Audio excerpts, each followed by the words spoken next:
I really need to get back on my game. It's getting to the point where I'm starting to record these videos on the same day as I release them again. But for now, let's just continue on with the chapter. The bus was silent and still, save for the rattle and twitch of Akira's chains. Lavenza passed the time by reading. Her grimoire would have been incomprehensible to anyone peeking over her shoulder. In their prying eyes, the pages wouldn't have even shown words, just a faint shimmer like gasoline on water. She nevertheless seemed invested in what she read, carefully turning each page, her body otherwise motionless save for the back and forth pan of those unblinking golden eyes. Without looking up, she said, "You continue to endure. Seems that way." Akira's own eyes had opened a fraction. His words came out in staccato bursts, fighting to talk before the chain on his throat pulled tight again. "Haven't really got anything better to do." "Yes. Giving up does not appear to be in your nature." She turned another page. "Which I do not entirely comprehend anymore." "What's that supposed to mean?" "Never mind. I should not be conversing with you at this time. You must preserve your strength." "No. Keep talking." He made a strange mewling croak as the metal sawed ever closer to the bone. "The sound is nice." "Flatterer?" He tried to flash that familiar, winning smirk at her, but it was hard going through the pain. "It's the truth. When I was in Tokyo, every time I heard your voice, I got stronger. It's a nice memory." The grimoire slammed shut. "You did not become stronger when you heard my voice," she said severely. "You heard my voice when you became stronger. Do you understand the difference?" Akira's weak grin was obliterated by her glare. "I thought I had come to understand you during the usurper's game, but your contradictions puzzle me, trickster. Why is your faith so dim? In yourself, in your future? I thought you showed courage when you so casually accepted my master's task. But now I think that you cast your life so freely into the Dead Sea because you place little value in it." He didn't answer. Whether it was because of strangulation or shame, there was no telling. Lavenza's voice softened.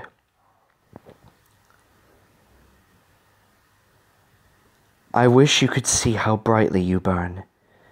You need merely witness the flames you have kindled in others. I would think that any life capable of bringing such light is to be treasured."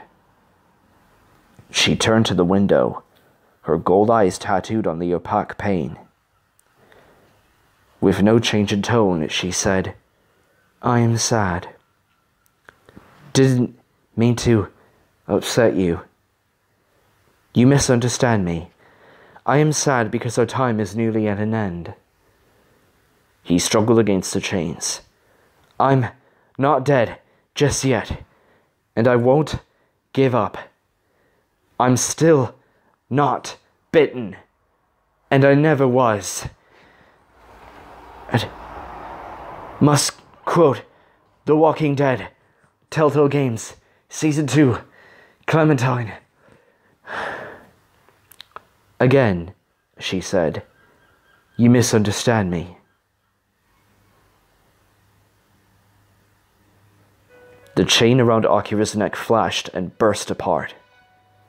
He let in a great whooping breath that turned into spastic coughing as the bonds around his chest tried to tighten. It was painful, but far more bearable than before. Very interesting. This is bearable. The bus's engine roared into life. Through the fogged glass up front, the driver's silhouette jerked in his seat, as if awoken from a nap, and grasped the wheel.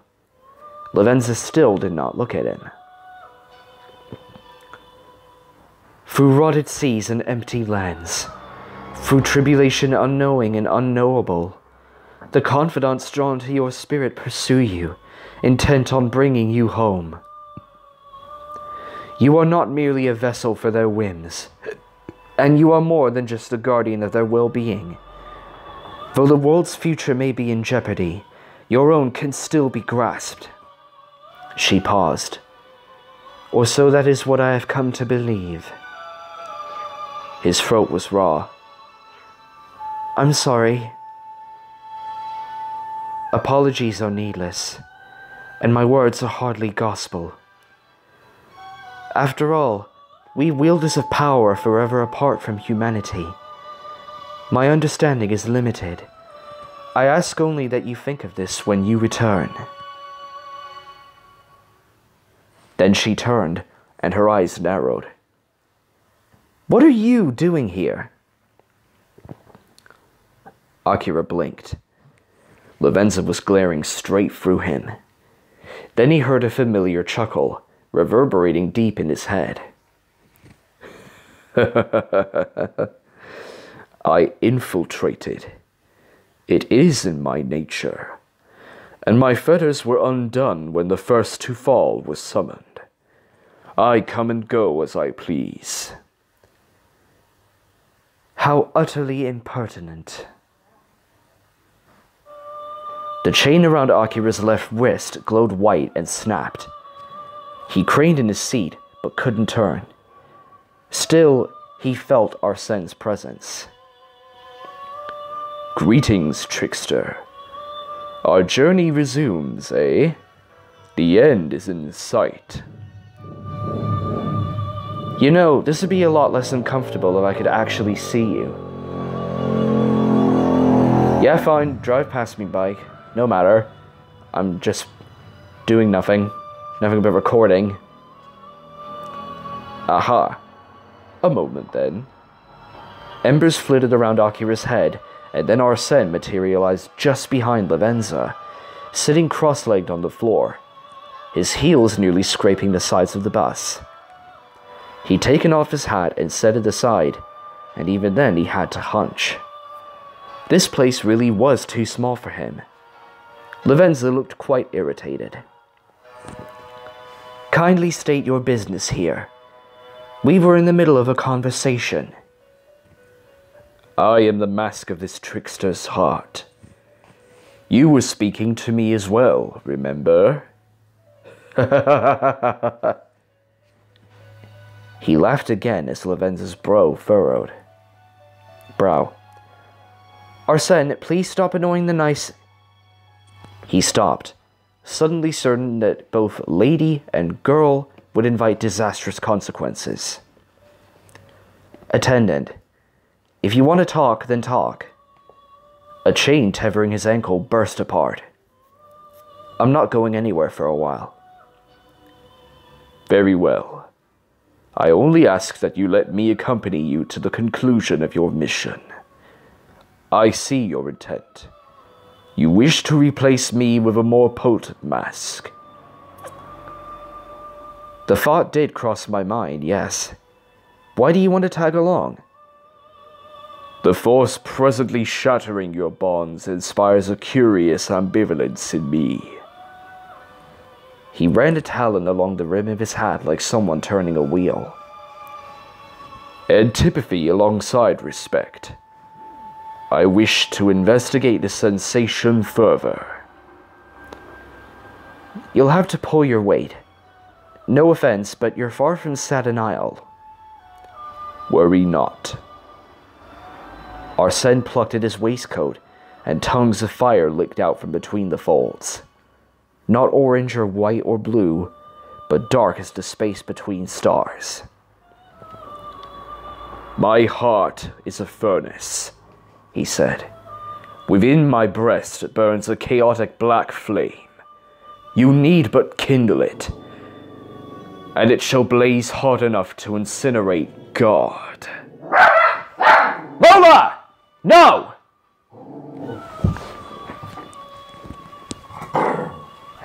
Sorry, guys. Interesting, he said. Let's see if you're more than just talk, then. My thanks. And so I bid adieu. To you, and to this lovely young miss. He vanished in a burst of sparks and mirth. Lola! No! Sorry, Lola keeps growling. After a long moment, Lavenza said, I am actually grateful for his appearance. I sometimes forget how impudent you can be. Akira grinned as another chain broke. It's part of my charm. Did Akira summon him subconsciously?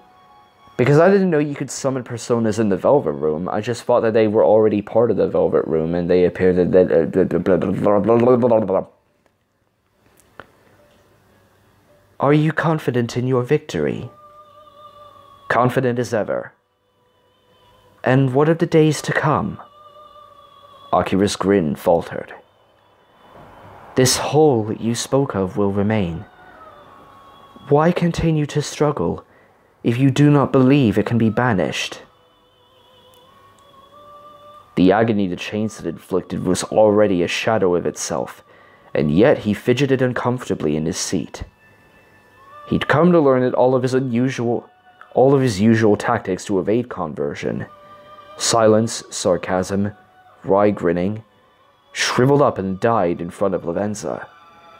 She either wasn't able to grasp his social cues, or didn't care enough to try. I don't know, he said at last. It's the rest of them, I guess. They all seem to be way more optimistic about things than I am.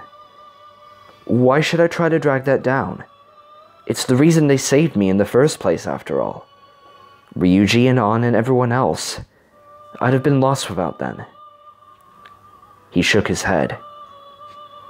Call it courage. Call it spite. I might not be hopeful, but that doesn't mean I'll stop fighting. If the world wants to be cruel, then let it. I won't let that change me. Such a perspective is perhaps more valuable than you credit. It would do neither the world nor your friends any good if that perspective were lost. She paused. Do they know of it? Maybe. Who knows? I never brought it up. Perhaps you should. Not the best time for it, Lavenza. Is that so? She said innocently. Would it be more convenient to bring it up after the world ends? Oh no, he thought. She'd learned how to be sardonic. The only chain left was the one looped around his chest, the links hoary with rust and especially thick. Whatever was breaking him loose seemed to be having trouble with this last bond. The links glowed white and strained, and then faded again, as if the metal was fighting back. Almost time to go, he said. Yes, it seems that way. Any last words of advice? She smiled, and Akira shuddered. For the most part, Lavenza's flat affect reminded him of Justine, always disinterestedly flicking through her clipboard as he toyed with 1,000 demons in his heart. But now the look on her face, up curved mouth and down curved eyes, and all of them bright and sharp as sickles, was Caroline through and through. Only this. Your adversary has taken every advantage possible against you. He believes his triumph is assured. Her smile widened. I greatly anticipate his defeat and humiliation. Well, he swallowed. Glad you're having fun. This is not the end. I hope to greet you at your hour of victory. She laid her hands on her book. Farewell. The last chain shattered.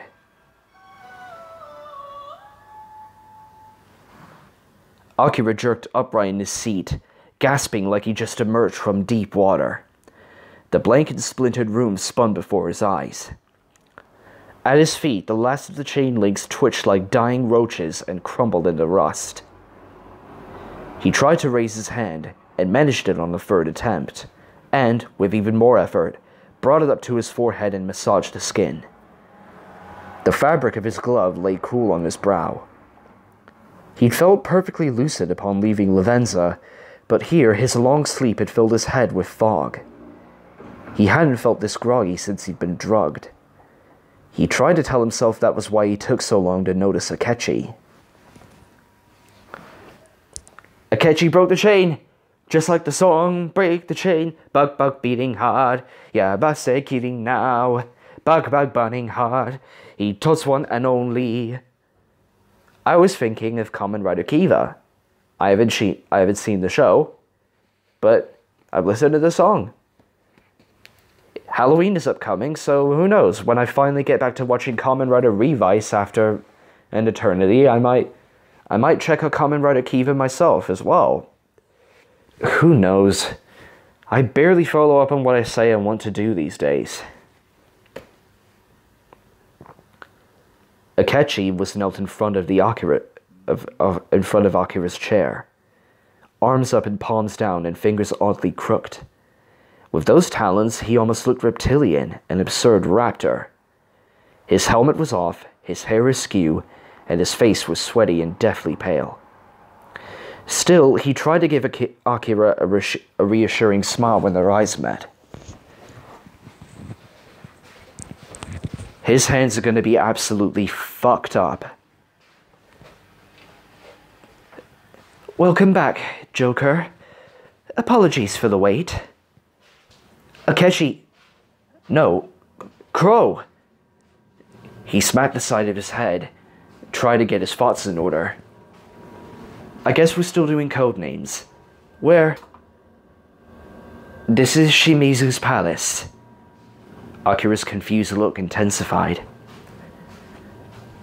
Sorry, Shimizu was the name of the person who'd hunted us at the Dead Sea. It's rather a long... Wait, don't get up! He managed 3 steps before his knees jellied and forced him to sit down. Akechi scooted up to him, his hands still frozen in that odd position. Akira's vision was still a little blurry, but he thought he saw sparks around his fingers, already fading from view.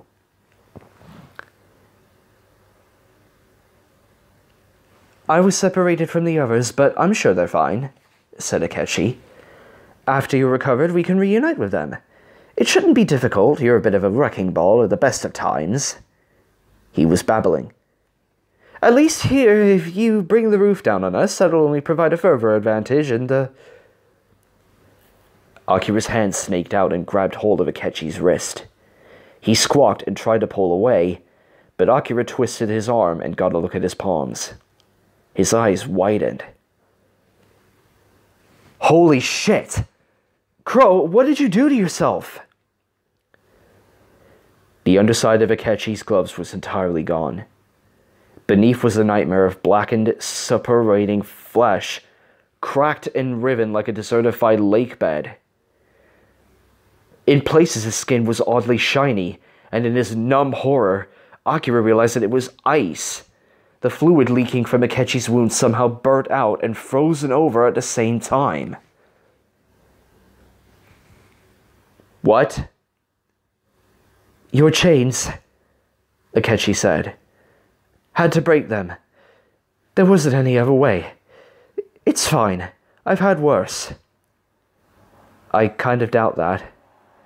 Well, there was the time I died. Okay, no more jokes. Just hold on a little longer. He released Akechi and started tapping at his mask like someone trying to retune a busted radio. I know I've got a medic or two somewhere in here, head's still kind of fuzzy. Joker, don't worry about me. Are you alright? Huh? Yeah, I'm fine. Wasn't even worried. He smiled. I knew you guys would come to save me. Akechi's face froze. He went so still that for a moment, Akira thought he'd somehow come unstuck in time. Some unseen consequences of allowing so much of that supernatural cold to sink into his flesh. Even his breathing had stopped.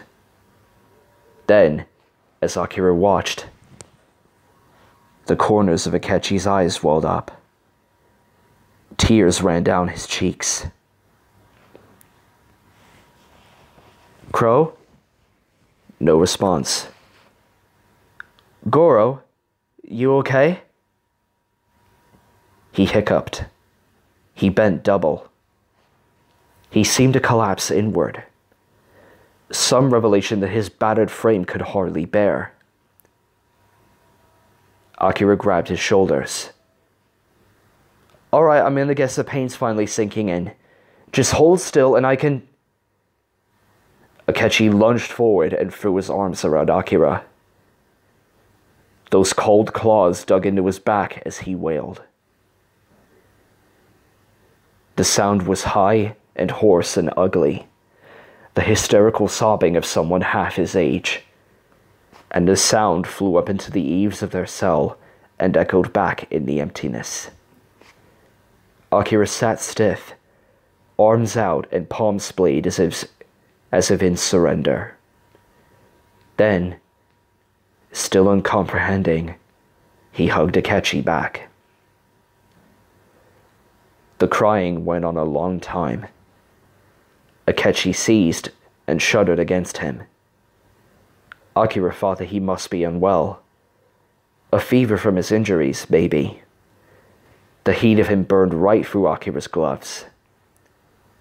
It felt like Akechi was on fire inside.